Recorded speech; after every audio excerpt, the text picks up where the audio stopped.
Olá pessoal, estou aqui de volta com o canal Mente Circular. Fiquei um tempo afastado, estava inclusive dando um pouco mais de atenção ao segundo canal que eu tenho, a Biblioteca de Babel. Inclusive eu convido todos vocês para conhecer o canal Biblioteca de Babel. É um canal voltado exclusivamente para a literatura, tanto literatura clássica como a literatura moderna. E eu vou deixar o link aqui embaixo do canal, visitem lá, se inscrevam no canal, tem as playlists, deem uma olhada lá. Então, finalmente, voltando com os vídeos aqui do canal Mente Circular, estou tentando agora reorganizar aqui para dar sequência e não ficar tanto tempo afastado sem colocar vídeo, E eu vou começar então essa nova fase com uma obra do René Guénon, A Crise do Mundo Moderno, de René Guénon. Vai ser uma série com vários vídeos. Se eu não conseguir fazer um vídeo por semana, pelo menos um vídeo a cada 15 dias. E esse primeiro vídeo é mais uma introdução, vou falar um pouco sobre quem foi o René Guénon, uma breve biografia bem resumida, e já dando início na obra, na crise do mundo moderno. Bom, sem mais delongas, sobre o René Guénon. O René Jean-Marie Joseph Guénon nasceu no dia 15 de novembro de 1886 na França e morreu no dia 7 de janeiro de 1951 no Cairo, no Egito. Muito tímido, de saúde frágil e de origem católica, o René Guénon, tempos depois, ele acabou se convertendo ao islamismo, e passou a ser conhecido como Abd al-Rashid Yahya, vivendo em uma tarica, ele passou a viver então em uma tarica, que as taricas são como confrarias islâmicas, é a parte mais contemplativa e mais mística do Islã. Então é aquela corrente dos sufis, E essa parte mais esotérica do Islã começou a surgir na Idade Média, e grandes figuras da religião islâmica, como o poeta Rumi, foi então um dos primeiros sufis, e a partir daí então veio toda essa tradição da veia mais mística do Islã. E o René Guénon, então, já na maturidade da sua vida, até o final da vida, ele passou a viver em uma tarica de maneira muito simples, muito humilde, E ele passou, então, a estudar e a se devotar à fé islâmica, aos conhecimentos místicos do Islã. E só para ressaltar, a tarica ela não tem nada a ver com política ou com ideologia, qualquer coisa desse sentido. Trata-se apenas de um local, em que as pessoas vão exercer a sua fé, estudar e aprender sobre a sua fé e sobre os segredos, da sua fé, da religião. Então, o René Guénon, ele é uma personalidade muito interessante. O professor José Monir Nasser, que foi um estudioso profundo do Guénon, ele considerava o Guénon um escritor assim, iluminado, E na tradição oriental, o Guénon seria algo como um guru, levaria esse nome de guru. Termo, aliás, que foi muito desgastado e corrompido aqui no Ocidente, principalmente por causa dessa massificação pseudo-espiritual chamada de nova era, ou era de Aquário. Aliás, em nenhum momento o Guénon teve pretensão de ser guru ou de montar uma escola. Ele não queria nada com o proselitismo, não queria formar um proselitismo, né? E ele é pouco conhecido, pouco lido aqui no Brasil, até porque traduções aqui são raras. Existem, né? Algumas traduções, acho que a maioria está fora de catálogo, então é difícil encontrar livros do René Guénon aqui no Brasil. É mais provável em sebos, mas geralmente eu tenho encontrado livros, mas que são muito caros, né? Livros usados. Alguns dos livros mais conhecidos são A Crise do Mundo Moderno, que é o que vai tratar essa série, né? Tem também O Reino da Quantidade e os Sinais do Tempo, que é uma continuação da Crise do Mundo Moderno. Tem O Rei do Mundo, que é um livro assim que teve muito destaque na biografia do Guénon, né? Foi um livro muito polêmico. Tem também a obra Os Símbolos da Ciência Sagrada, O Erro Espírita, em que o Guénon vai confrontar a doutrina espírita. Não que o Guénon venha a negar os fenômenos espíritas, não, ele não renega isso, os fenômenos existem. O que o Guénon coloca é que a interpretação espírita desses fenômenos é que estão erradas, né? É que essa interpretação que está errada, então. E também tem um outro livro que trouxe muita inimizade para o René Guénon, é o livro chamado Teosofismo, História de uma Pseudo-Religião, que é um livro também que tem um certo destaque na biografia do Guénon. Então, ao contrário do que possa se pensar, o René Guénon ele não foi um filósofo, né? Ele não era sequer um literato, propriamente dito. Ele não tem nenhum conteúdo assim autoral. Ele não foi idealizador de nenhuma doutrina, de nenhum conteúdo autoral, né? De nenhuma tese no sentido de elaborar um sistema ou ideias, né? Ele foi apenas um divulgador, ele divulgou e compartilhou conhecimentos muito antigos, né? Chamados de tradicionais. E esse conhecimento tradicional é um patrimônio da humanidade. O nome desse conhecimento, que o Guénon tem esse profundo domínio, se chama de Sophia Perennis. Por isso também o Guénon é chamado de perennialista, que são aquelas pessoas que dominam esse arcabouço de conhecimento extremamente antigos, que envolve temas como simbolismo, metafísica, iniciação, esoterismo, religiões comparadas e até crítica social. E há 4 formas, então, de se obter conhecimento, tá? Uma delas é pela revelação, que acaba sendo o papel, ou deveria ser o papel, da religião. A outra forma é pelo raciocínio filosófico, que é tipicamente ocidental, né? Por excelência, é um tipo de conhecimento do Ocidente, né? E isso inclui também o conhecimento científico, tá?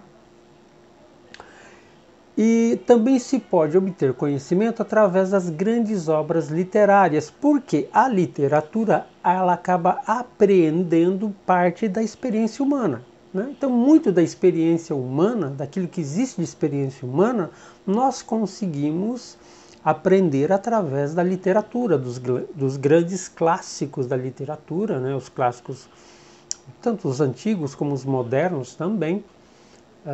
Então a literatura tem isso a nos oferecer, né? E o quarto modo de se obter conhecimento é através do perennialismo, ou seja, desses conhecimentos perenes, né, que é a forma mais desconhecida. Ela é diferente das outras, né, dos demais tipos. Trata-se de uma herança da humanidade, né, como eu já disse, e ela tem uma origem ainda anterior a essa humanidade conhecida historicamente, né? São conhecimentos que vêm muito antes dessa humanidade que nós conhecemos dentro da história. Desde muito jovem, o Guénon ele se mostrou uma espécie de gênio da matemática. Ele era excepcionalmente inteligente. E ele acabou chamando muita atenção por conta disso.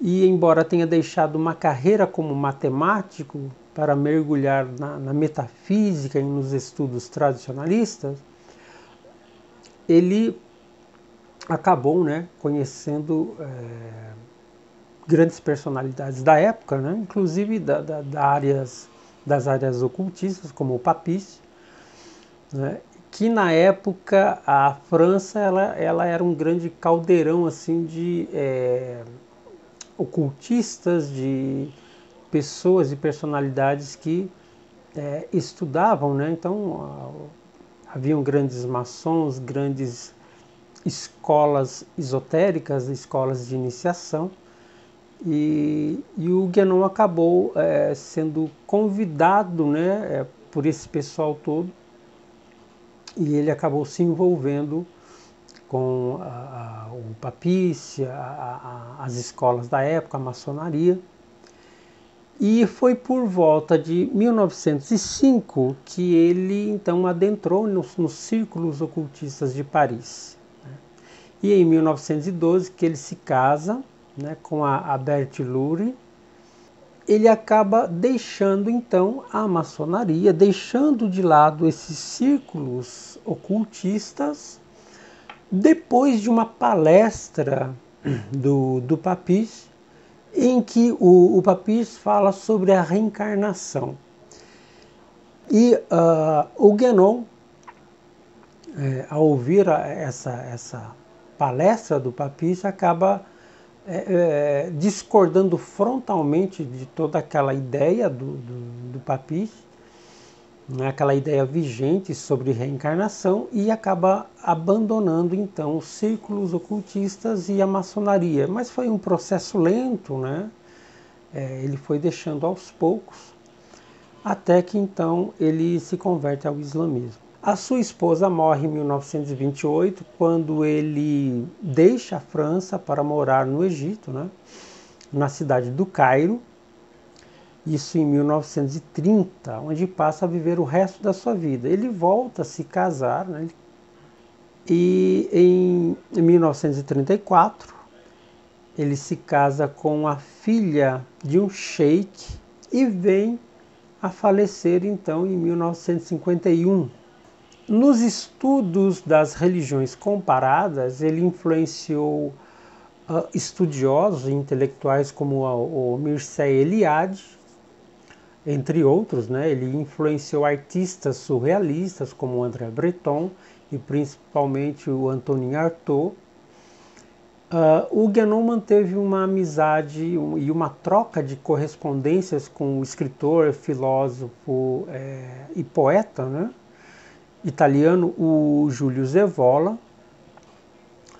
mas ele sempre manteve também uma posição crítica contra o Giulio Zevola pelo envolvimento político que o Giulio Zevola tinha naquela época, né?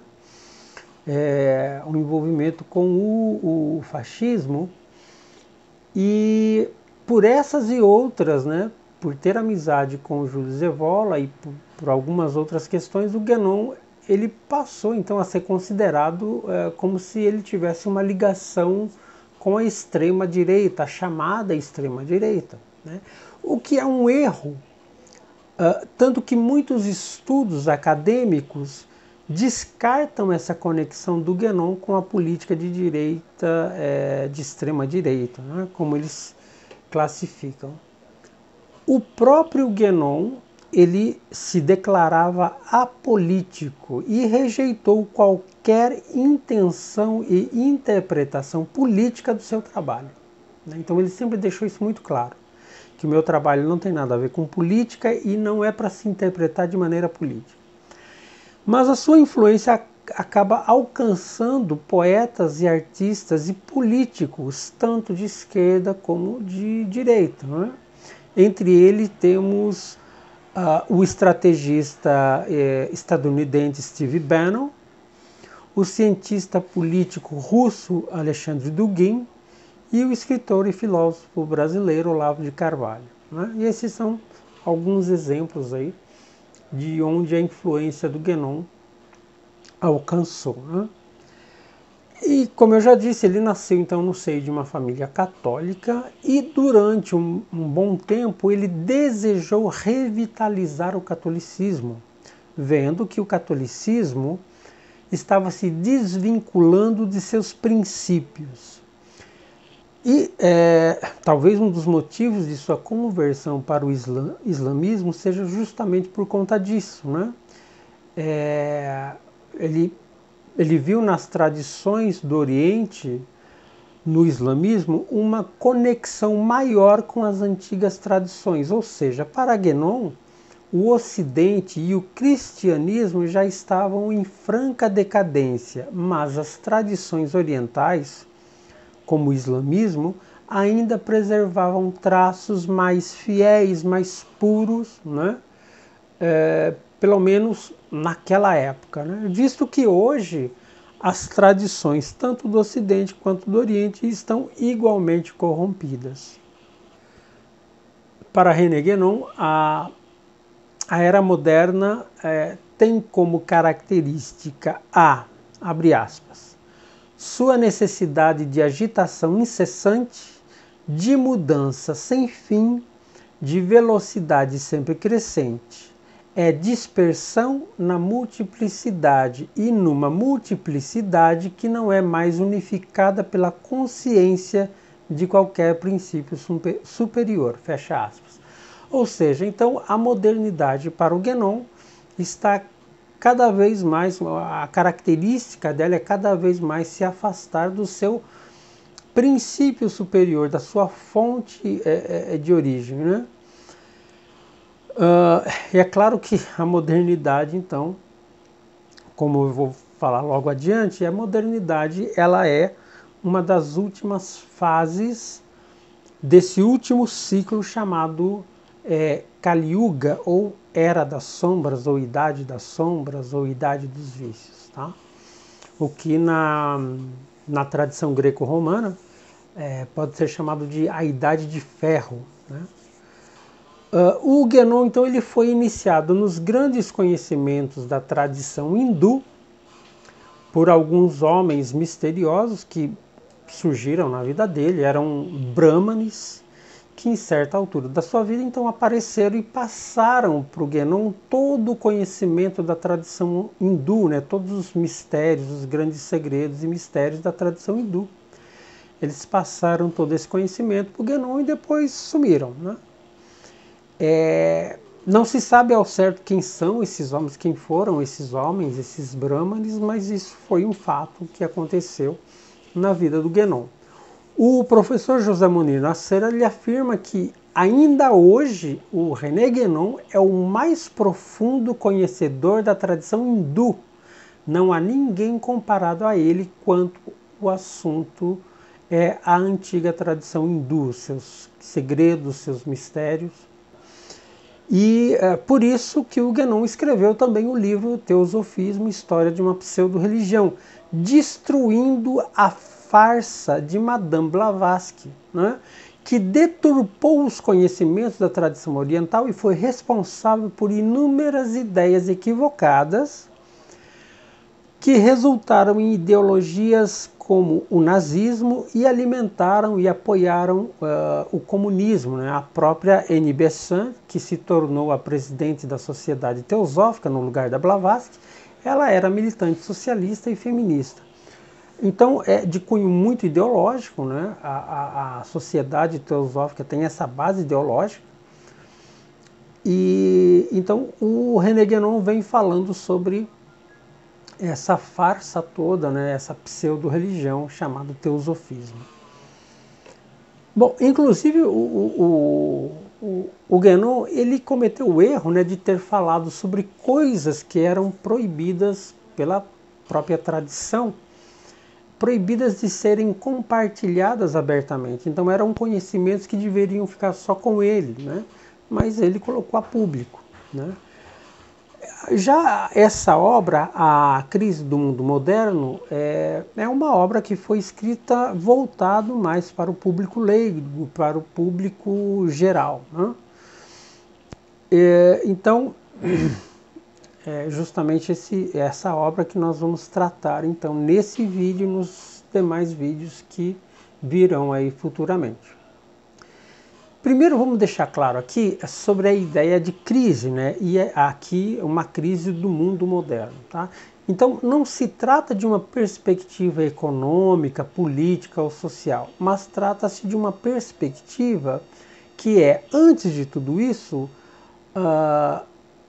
uma perspectiva de crise espiritual que está ocorrendo através de um processo que começou, segundo a tradição hindu, no ciclo histórico chamado Kali Yuga, ou Era das Trevas, ou também chamada de Era dos Vícios, ou ainda a Era do Demônio, né? E dessa crise espiritual advêm as consequências ou sintomas materiais, né, no mundo material, manifestado no mundo material. Tá? Então há um consenso de que nós vivemos um período de mudanças, né, são mudanças profundas em todos os níveis, sociais, econômicos, políticas, culturais, né, e assim por diante. E com isso nós temos aquele sentimento de que algo está para terminar, né?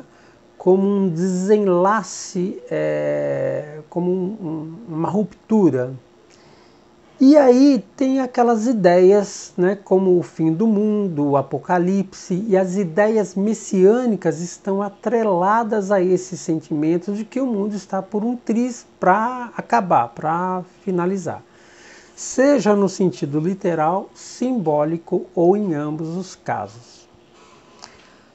Bom, só para fazer um parâmetro aqui, um paralelo com a astrologia, né? Então, astrologicamente, nós temos um fenômeno raro em que a passagem do planeta Plutão pelo signo de Aquário traz todas as mudanças que ocorreram na época da Revolução Francesa, mais precisamente em 1778 e 1798. Então, nesse período de 20 anos em que Plutão, planeta que representa as transformações e as catarses, passou então a transitar pelo signo de Aquário. Tá? Signo que rege a ciência, as tecnologias, as revoluções, as quebras de tabu e o humanismo. Então, bom, daí as revoluções francesa e americana, o surgimento da vacina, os estudos e o desenvolvimento dos projetos aeronáuticos, né, com o surgimento do primeiro balão dirigível, que veio a ocorrer alguns anos depois, em 1852, né? Então, esse conjunto de mudanças drásticas, mudanças profundas, né? No âmbito político, social, religioso dessa época, foi justamente por essa influência de Plutão em Aquário, né? Essa influência astrológica. E esse trânsito de Plutão em Aquário acontece a cada 248 anos. Né? Então são períodos muito longos. Então aconteceu aí na época da Revolução Francesa, em 1778 a 1798, um período de 20 anos. E aí esse mesmo fenômeno voltará a acontecer a partir de 2023, daqui 2 anos, quase um ano, né? A gente já está quase em 2022, então a partir de 2023 até 2043 sofreremos essa mesma influência de Plutão transitando em Aquário, que trouxe toda aquela gama de mudanças na época lá da Revolução Francesa e tudo mais, né? E vai vir trazendo essas mesmas mudanças drásticas e profundas, tanto no âmbito político, religioso, social, científico e tecnológico, né? É um período, então, de 20 anos de um salto na ciência e na tecnologia e nas mudanças que já estão começando a estremecer as estruturas dos sistemas globais, né? Então é como se a gente já conseguisse sentir aí um vento, uma brisa de mudança de certas coisas aí que estão para acontecer e que serão mudanças que serão profundas dentro da sociedade, profundas no nosso modo de viver, né? Então podemos vislumbrar, por exemplo, o fim do papel moeda, né? De repente aí, há pouco tempo, as criptomoedas ou algum sistema digital em que seja excluído então o papel moeda. Da mesma forma, aí os projetos de viagens comerciais, né, ao redor da Terra, ou projetos de desenvolvimento para colonização em Marte, o aperfeiçoamento da inteligência artificial e outras revoluções tecnológicas, incluindo um novo salto na internet, né? Além do cumprimento da agenda globalista e assim por diante.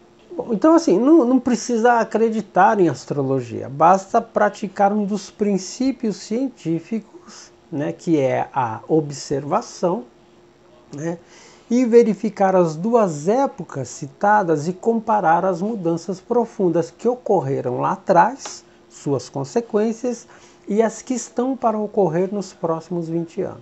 Né? Então, é só um exercício de observação, que é um princípio científico, para a gente ver, então, o que pode vir a acontecer de fato e como isso vai afetar a nossa vida profundamente. Então, de fato, nós estamos no fim de um mundo, de uma era, é o fim de um ciclo histórico, né, que pode também ser ou estar em sintonia com um ciclo cósmico ainda maior. O que aprendemos com a história que a escola e a universidade nos ensinam é a chamada história oficial, né, a história clássica, e ela é limitada. A história clássica engloba apenas parte da idade humana que pertence a Kali Yuga, né? Alguns 1000 anos aí apenas, não passa disso. Bom, então seguindo aqui, o primeiro capítulo do livro A Crise do Mundo Moderno, o primeiro capítulo se chama A Idade Sombria, em que o Guénon então vai explicar um pouco do que se trata essa chamada Kali Yuga, ou essa Idade Sombria. Então, assim, a duração de um ciclo humano, segundo a doutrina hindu, é chamada de Manvantara. Tá? Então, Manvantara, segundo a doutrina hindu, é um ciclo humano completo. E esse ciclo é dividido em 4 idades, tá? Ou 4 ciclos menores, né? Que formam então um ciclo maior.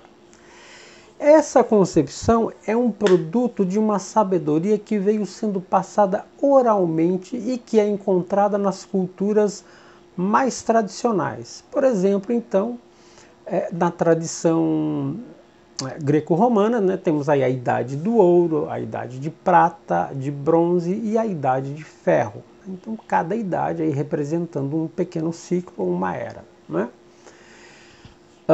Na tradição judaico-cristã, temos aí então como símbolo a estátua do sonho do rei Nabucodonosor. Né? Isso está em Daniel, capítulo 2, versículo 1, se me falha a memória.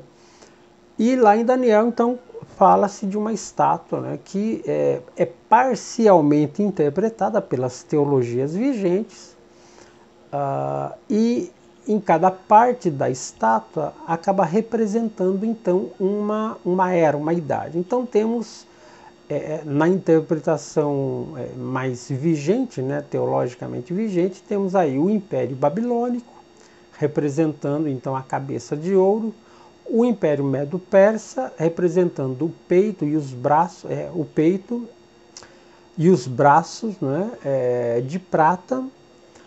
Depois tem o Império Grego, representando o ventre e as coxas, que são de cobre, né? E o Império Romano, representando as pernas e os pés, feitos de uma mistura de ferro e barro. Interessante é que se trata então da imagem de um homem, né, ou melhor, do homem arquetípico, né, o Adão Kadmon, né, a própria humanidade, em toda a sua glória, com a cabeça de ouro, até a sua ruína, né, representando aí as pernas e os pés de ferro e barro, né? É a representação então da queda do homem. Tá? Então esse ciclo, o Manvantara, que é dividido em 4 ciclos menores, é a representação da queda desse ciclo humano, que começa no auge, com o máximo do potencial humano, né? O máximo da espiritualidade, na primeira era, então o ser humano quase que não era formado materialmente, era quase como uma entidade, um espírito, né? Era formado de um corpo glorioso. E no decair desses ciclos, né? Caindo ciclo de prata, bronze, ferro, nessa queda vai se perdendo então o contato, a ligação com a sua fonte de origem, com o mundo espiritual, e o homem, a humanidade, vai se tornando cada vez mais material, mais densa, mais pesada. Né? Então, não se trata apenas de uma ideia que veio da doutrina hindu, ela é encontrada em outras culturas muito antigas, né? Cada um trazendo aí uma representação um pouco diferente, mas com a mesma essência, com a mesma ideia de eras, né? De ciclo, de um ciclo humano. Né? Bom, então na doutrina hindu, né, nós temos então essa ideia, e essas 4 eras, né, são chamadas de yugas, né, são os 4 yugas. O primeiro yuga, que seria a idade do ouro, chama-se Satya Yuga. O segundo, representando a idade de prata, a Treta Yuga. O terceiro, representando o bronze, seria o Dvapara Yuga. E o quarto, representando o ferro, ou ferro com barro, segundo a tradição judaica cristã, é a Kali Yuga, que é o ciclo em que nós vivemos. Tá? Então podemos dizer que nós estamos vivendo a última fase de cada ciclo doutrinal, ou seja, nós vivemos a fase caótica, ou chamada de Idade de Ferro, ou então, na tradição hindu, Kali Yuga, que é, como eu já disse, a Idade das Sombras, ou a Idade dos Vícios, ou do Demônio. Né? Tem vários nomes, mas significando a mesma coisa. Ou seja, se trata então, a Kali Yuga se trata então da demolição das velhas estruturas econômicas, políticas, sociais e culturais e assim por diante, para retornar ao primeiro ciclo. Isso porque essas estruturas já foram carcomidas pelo tempo, elas já foram contaminadas pela ferrugem, pela praga, e por isso se encontram em decadência. Então trata-se de um ciclo, ou seja, ao finalizar esse último ciclo, nós retornaremos ao primeiro ciclo. Tá? E isso vai de encontro com as antigas tradições também, que tem aquela profecia, aquela visão messiânica. Né? Então, por exemplo, na tradição cristã, fala-se da volta, da vinda de Cristo, né? A segunda vinda de Cristo à Terra, para resgatar os seus, né? Separar o joio do trigo e assim por diante. Então, na tradição cristã, né, tem a questão aí do Messias, da volta de Jesus, para iniciar um novo ciclo que seria, então voltaria-se ao primeiro ciclo, né, ao ciclo de ouro, a idade de ouro, né, finalizando então o último ciclo, que seria a Kali Yuga, para retornar então ao primeiro ciclo. Então nós estamos vivendo a Kali Yuga, que começou por volta de 6.000 anos atrás. Então a Kali Yuga não é de hoje, das últimas décadas ou dos últimos séculos. É muito mais antigo. A Kali Yuga ela tem 6.000 anos, mais ou menos, de tempo, né? Aliás, a duração, né, do último ciclo, né, da Kali Yuga, que é 6.000 anos, ela corresponde à 10ª parte do Manvantara, que é o ciclo inteiro, completo. Ou seja, a Kali Yuga, que é a 4ª idade, ela é a mais curta, né, representando 10% do ciclo completo. A primeira idade, né, que a gente pode falar aí da idade de ouro, ela representa 40%, é a idade mais longa de tempo, assim, né? Ela é que dura mais. Depois, a segunda idade, ela vai durar, então, 30%, né, desse ciclo maior. E a terceira, 20%, e a quarta, 10%, formando, então, um total, né, de 100%, que é o ciclo completo. Então significa que nós estamos na reta final do 4º e último ciclo e que retornaremos ao primeiro ciclo ou idade. No entanto, para que isso venha a acontecer, é necessário um desenlace, uma ruptura completa, a destruição dessa época para o renascimento de outra, reiniciando um novo ciclo completo. Tá? E nesse processo de decaimento, de queda, né, as verdades que antes eram acessíveis e reconhecíveis por todos os homens foram se tornando mais difíceis de se alcançar.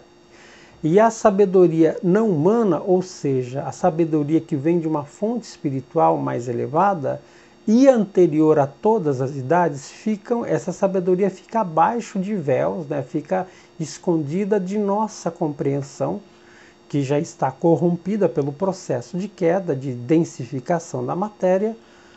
Então fica muito difícil para a humanidade da Kali Yuga, fica muito difícil compreender os grandes segredos, os grandes mistérios espirituais que fazem parte da herança humana, né? Então quanto mais chegamos no final da Kali Yuga, mais temos dificuldade de entender e compreender, de enxergar as verdades espirituais, né, por trás de tudo isso. E o que seria a queda? Trata-se de uma materialização progressiva do mundo, né, se afastando então naturalmente de Deus ou da fonte primordial. Então, nós estamos num processo de queda contínuo, né, desde lá segundo a história da queda do homem, de Adão e Eva, segundo a tradição bíblica, né? E a visão tradicionalista, ela confronta, então, radicalmente a visão evolutiva e moderna de progresso. Então, assim, na mentalidade moderna, a mentalidade do homem moderno diz assim, né? A mentalidade é assim, que nós estamos em progresso, que hoje somos melhores que nós fomos no passado, de que hoje na idade moderna é muito melhor, estamos muito mais evoluídos do que na Idade Média, por exemplo, né? E a visão tradicionalista vem dizendo justamente o oposto, que essa visão evolutiva, essa visão de progresso que o homem moderno tem é uma ilusão, é uma grande ilusão. Para a era moderna, o homem e o mundo como um todo está em franco desenvolvimento, né? Em franco progresso, graças à ciência e tecnologia e assim por diante. De fato, a ciência se desenvolveu espantosamente no último século, crescendo exponencialmente em velocidade cada vez maior. Então, se na década de 50 a ciência e a tecnologia ela se desenvolvia, ela crescia de maneira rápida, mas porém pontuada, hoje, em pleno século XXI, a tecnologia cresce muito mais rápido, é exponencial, ela cresce muito mais rápido do que crescia 50 anos atrás.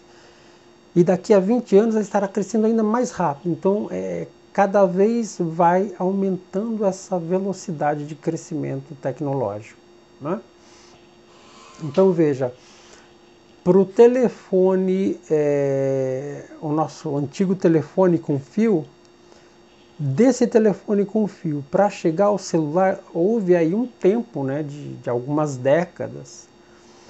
Do nosso celular analógico para um iPhone hoje, demorou questões assim, de alguns anos apenas, né? Então olha como diminuiu o tempo, o salto foi mais rápido, né? E o impacto desse desenvolvimento, ele vem afetando toda a civilização, todo o nosso modo de viver, tá? No entanto, a ciência não está resolvendo os problemas morais e metafísicos da existência, apenas criando novos impasses, como por exemplo na área da engenharia genética, temos aí por exemplo a questão da criação de clones, né? Ou também existem as tensões entre a inteligência artificial autoconsciente e o ser humano, né? O que pode advir disso aí, né? O que pode acontecer aí com o desenvolvimento de uma inteligência artificial que se torna autossuficiente e autoconsciente. Como é que seria então a relação com o ser humano? Então existem esses conflitos, esses debates até filosóficos, né, com relação a isso. Mas a gente parando para pensar, se em épocas passadas, por exemplo, éramos obrigados a conviver sem energia elétrica, né? Então, para tomar um banho, a gente precisava esquentar água e para isso tinha que usar madeira ou carvão. Hoje, o homem moderno, no conforto de sua casa, pode relaxar debaixo de uma ducha, né, com água quente, ou em uma banheira com sais e espuma, enquanto ouve sua música preferida, ou, né, tá lá relaxando. Só que, no entanto, apesar de todo esse conforto, de toda essa praticidade tecnológica, muitas vezes o homem moderno se vê no conforto de sua casa, depressivo e diante de ideias suicidas, né? Então, tipo assim, o que todo esse conforto, essa tecnologia resolveu no âmbito existencial do ser humano? Resolveu no âmbito prático, resolveu no âmbito do conforto, mas na questão espiritual, no conforto da alma humana, não trouxe nada, não trouxe nenhum conforto, né? O conforto apenas material ali, né? Então, apenas com um exemplo, hoje é chamado grande mal do século é a depressão. Então, o número de transtornos mentais que existem hoje era impensável há 100, 200, sei lá, 300 anos atrás, 500 anos atrás, né? Hoje em dia, a população planetária, boa parte da população planetária, tem quadros de depressão, de transtorno de ansiedade e assim por diante. Quer dizer, com todo o conforto do mundo, com toda a tecnologia, somos completamente controlados pelo tempo, ao contrário do que se pensa, né, que nós vivemos o auge da nossa liberdade, da praticidade, do conforto. Na realidade, nós pagamos um preço muito caro, né? É a época em que nos alimentamos muito mal, A nossa relação com as pessoas está muito debilitada, né? A questão mesmo dos nossos traumas, dos nossos conflitos aumentou, né? Quer dizer, hoje em dia a humanidade enche as salas, né? As clínicas de terapeutas, de psicólogos, de psiquiatras, né? Consumimos remédios assim para tudo. Então, enfim, toda essa modernidade, toda essa tecnologia, todo esse conforto trouxe junto um lado que todo mundo faz questão de não olhar. Todo mundo gosta de falar, não, porque hoje temos internet, hoje podemos falar com todo mundo em qualquer lugar do mundo, ao tempo, a hora que quiser. Hoje nós temos carros, aviões a jato, temos, enfim, inúmeras possibilidades das quais nem sonhávamos há 50, 100, 200 anos atrás. E, no entanto, estamos cada vez mais tristes, angustiados, com síndrome de pânico, né? Com dificuldade de conviver com os outros e com nós mesmos. Então nós não evoluímos moralmente, nossa imoralidade e a crueldade apenas foi maquiada, foi mascarada por uma fina camada de hipocrisia em nome do progresso, em nome de direitos e liberdades. Então parece que não tem muita diferença nas barbáries de tempos antigos e nas barbáries dos tempos modernos. Muita gente fala, né, a idade média, a idade das trevas, né, a idade sombria. A Idade Média, que é muito mal compreendida e muito mal conhecida historicamente, ninguém fala que, por exemplo, na Idade Média surgiu pensadores, poetas, artistas, assim, de uma genialidade que não surgiu nos tempos atuais. Na Antiguidade, na Idade Média, surgiu um Dante Alighieri, surgiu um São Tomás de Aquino, a escolástica, as construções das catedrais góticas, né? Entendeu? Mas quando se fala em Idade Média, o que as pessoas pensam? Inquisição, que de fato existiu. Mas também houve dois períodos da Inquisição, houve dois momentos, e enfim. Não é tão assim simplista, né, quando a gente vai se tratar. E de fato, pessoas morreram na Inquisição. Muitas pessoas. A Idade Média teve os seus pontos muito críticos, né? Seus momentos de grande barbárie. Mas muita coisa que hoje nós achamos normal, né? Nós achamos normal, por exemplo, o governo controlar e conhecer nossas vidas, para uma mentalidade da era medieval, isso seria um absurdo, seria loucura. E, no entanto, a gente aceita como normal. Então, quando se fala em Idade Média, o pessoal já não, Idade das Trevas, né, que era um horror, isso e aquilo, Inquisição.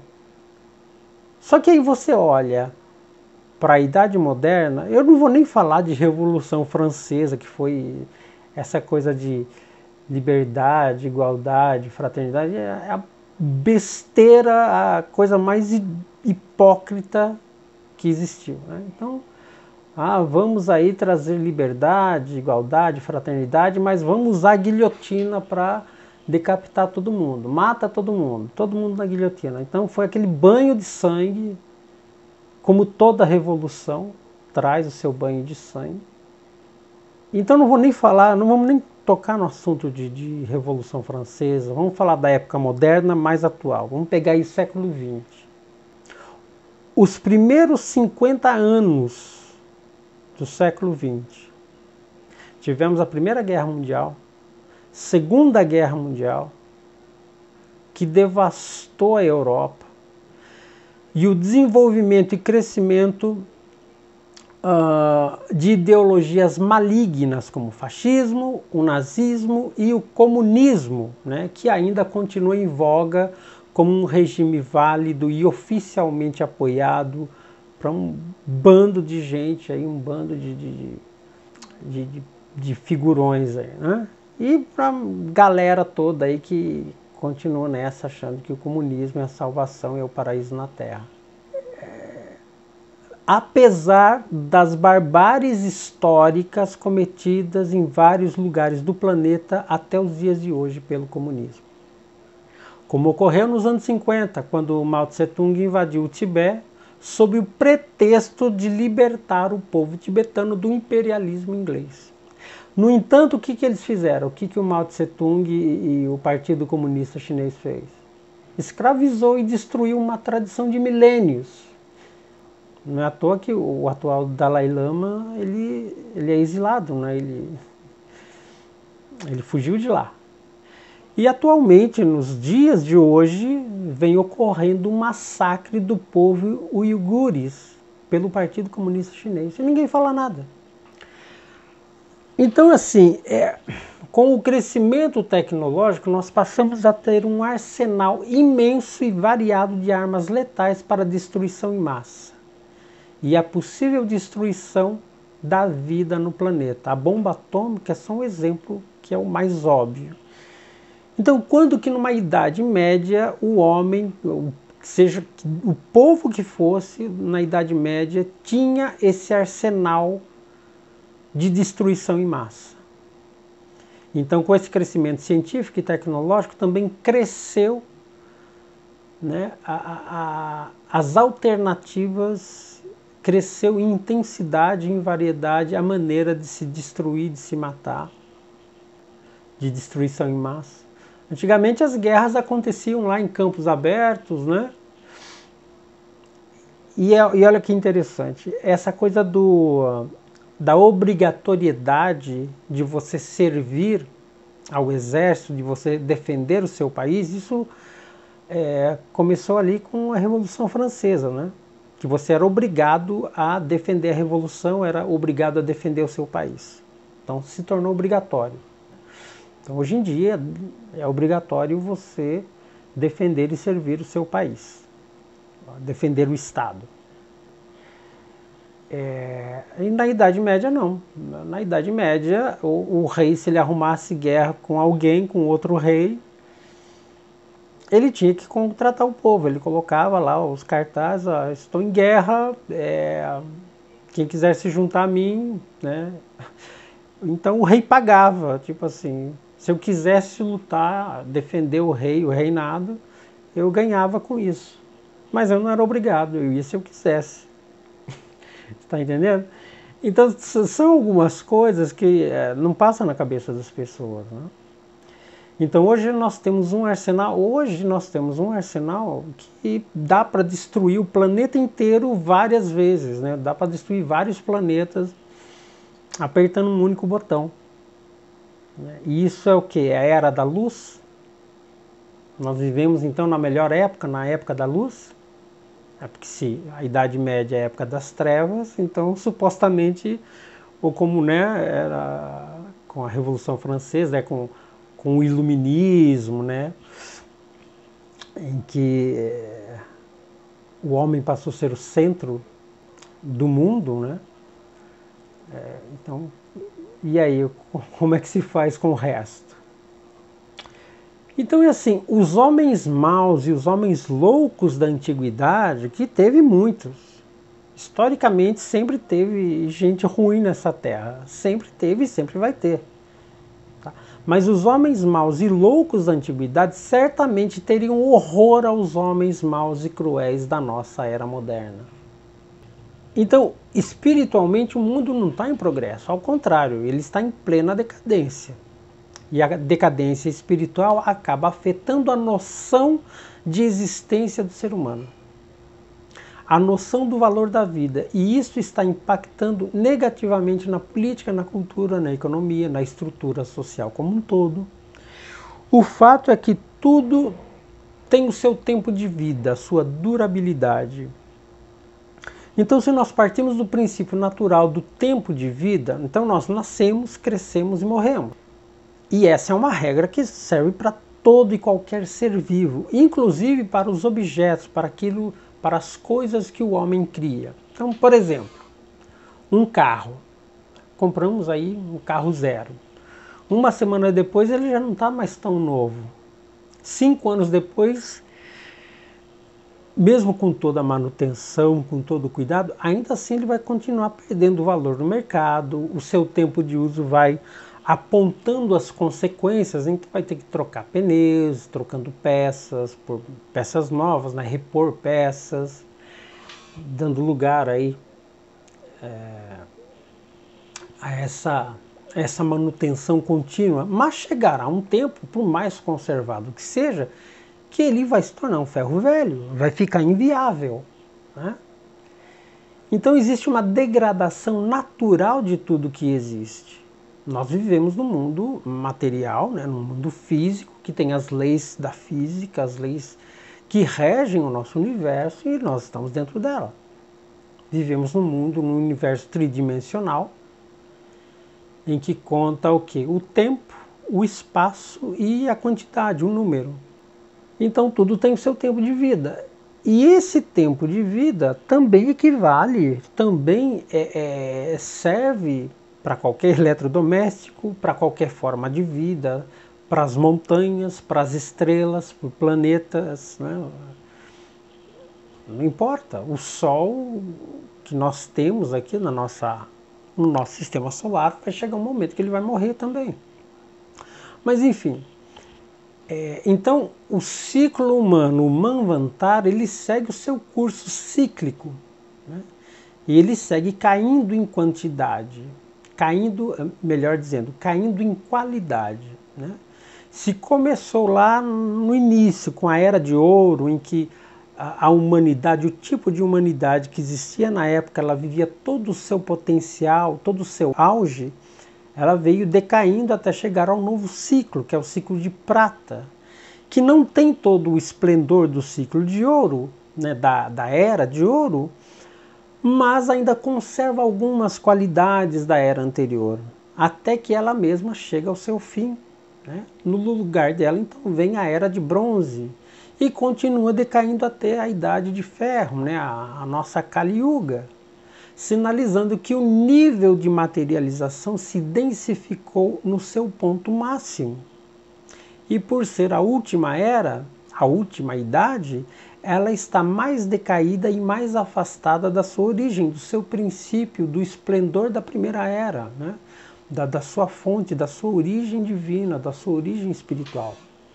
Logo nas primeiras páginas, o Guénon escreve o seguinte, abre aspas: por vezes acontece em certos momentos críticos em que a tendência descendente parece estar no ponto de se tornar definitiva na marcha geral do mundo, que uma ação especial intervém para reforçar a tendência contrária, de modo a restabelecer um certo equilíbrio, pelo menos relativo, tal como podem comportar as condições do momento, e a operar, assim, uma ratificação parcial pela qual o movimento da queda pode parecer detido ou temporariamente neutralizado, fecha aspas.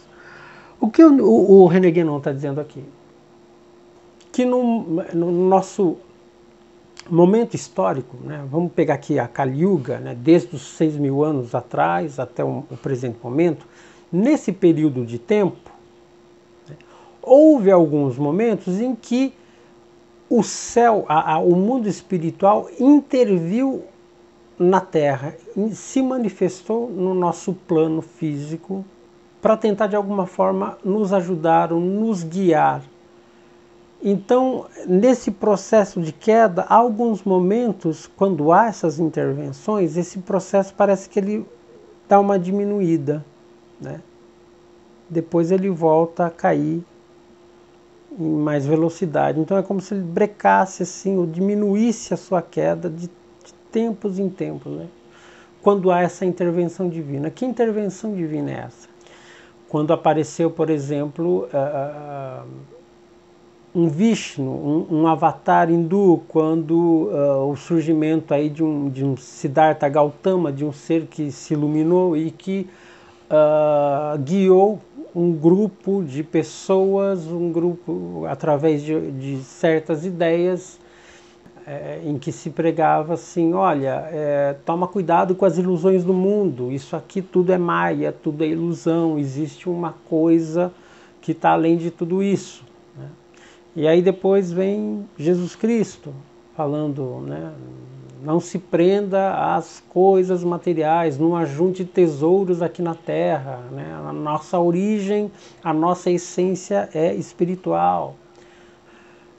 E aí vem outros seres iluminados, outras manifestações divinas, né, divinas, que vêm fazer essa intervenção na Terra, guiando o povo, né, dentro da sua cultura ou do seu tempo. Né? Então acontecem essas intervenções. Só que isso com o tempo também vai se corrompendo. Por exemplo, o Buda, quando surgiu, o próprio Buda diz que os primeiros 1000 anos de budismo são o auge do budismo. É o budismo mais puro. Os 2000 anos seguintes seria o budismo por imitação. E depois disso viriam os falsos, né? O budismo corrompido. E da mesma forma com o cristianismo. Né? Então, a primeira fase do cristianismo, né, ela mais pura, né, o cristianismo mais dos primórdios. Assim também foi com Maomé, os primeiros islâmicos. Né? Eles eram mais puros, eles eram mais estavam mais dentro dos ensinamentos do Alcorão, dos ensinamentos de Maomé. E depois viriam aqueles que, por imitação, ou que teriam perdido muito dos primeiros, mas ainda continuariam, né? Com a religião, com a fidelidade, com a submissão, até o momento em que, nos dias atuais, chegaria um momento, então, que haveria uma corrupção também dentro do islamismo. Então hoje nós temos como consequência disso Osama Bin Laden, né? Temos aí os homens bombas. Isso não é islamismo, isso não é o que Maomé pregou. Isso é outra coisa, isso é um sintoma de corrupção, de queda, que faz parte do processo de queda.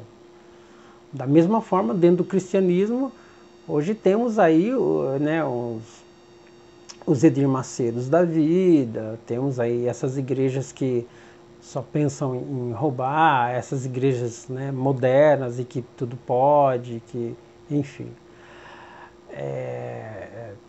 por hipocrisia, o quê? É a corrupção dos primeiros cristãos, ou mesmo dentro do catolicismo, né?